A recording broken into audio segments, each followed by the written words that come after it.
ನಾವು ಅನಿಲದ ಬಿಡುಗಡೆಯ ಪ್ರಯೋಗವನ್ನು ಮಾಡಲಿಕ್ಕೆ ನಮಗೆ ಜಿಂಕ್ ಗ್ರಾನ್ಯೂಲ್ಸ್ ಅನ್ನ ತಗೊಳ್ಳೇಬೇಕಾಗುತ್ತೆ. ಜಿಂಕ್ ಗ್ರಾನ್ಯೂಲ್ಸ್ ಈ ತರ ಇರುತ್ತೆ ಬಣ್ಣದಲ್ಲಿ.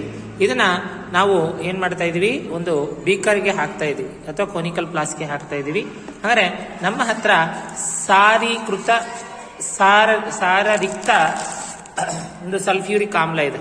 ಹಾಗಾದ್ರೆ ಈ ಒಂದು ಸಲ್ಫ್ಯೂರಿಕ್ ಆಮ್ಲವನ್ನ ನಾವು ಜಿಂಕ್ ಗ್ರಾನ್ಯೂಲ್ಸ್ಗೆ ಸೇರಿಸಿದಾಗ ಆವಾಗ ನಮಗೆ ಒಂದು ಹೈಡ್ರೋಜನ್ ಅನಿಲ ಬಿಡುಗಡೆ ಆಗುತ್ತೆ. ಹಾಗಾದ್ರೆ ನಮಗೆ ಪ್ರಮುಖವಾದಂತಹ ರಾಸಾಯನಿಕ ಕ್ರಿಯೆಯಲ್ಲಿ ಒಂದು ಪ್ರಮುಖ ಅಂಶಗಳು ಅಥವಾ ರಾಸಾಯನಿಕ ಕ್ರಿಯೆಯನ್ನು ಗುರುತಿಸಲಿಕ್ಕೆ ಇರತಕ್ಕಂಥ ಪ್ರಮುಖ ಅಂಶದಲ್ಲಿ ಮತ್ತೊಂದು ಪ್ರಮುಖವಾದದ್ದು ಯಾವುದು ಅಂದ್ರೆ, ನಾವು ಜಿಂಕ್ ಗ್ರಾನ್ಯೂಲ್ಸ್ಗಳಿಗೆ ಅಥವಾ ಸತ್ತುವಿನ ಚೂರುಗಳಿಗೆ ನಾವೇನು ಸೇರಿಸ್ತಾ ಇದ್ದೀವಿ, ಸಾರರಿಕ್ತ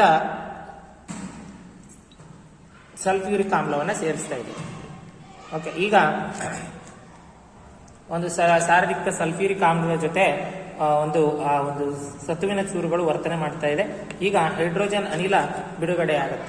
ಅಂದ್ರೆ ಆ ಹೈಡ್ರೋಜನ್ ಅನಿಲ ಬಿಡುಗಡೆ ನಾವು ಒಂದು ಪೇಪರನ್ನ ಅದರ ಹತ್ರ ಒಯ್ದಾಗ ಈ ರೀತಿ ಒಂದು ಸೌಂಡ್ ಬರುತ್ತೆ.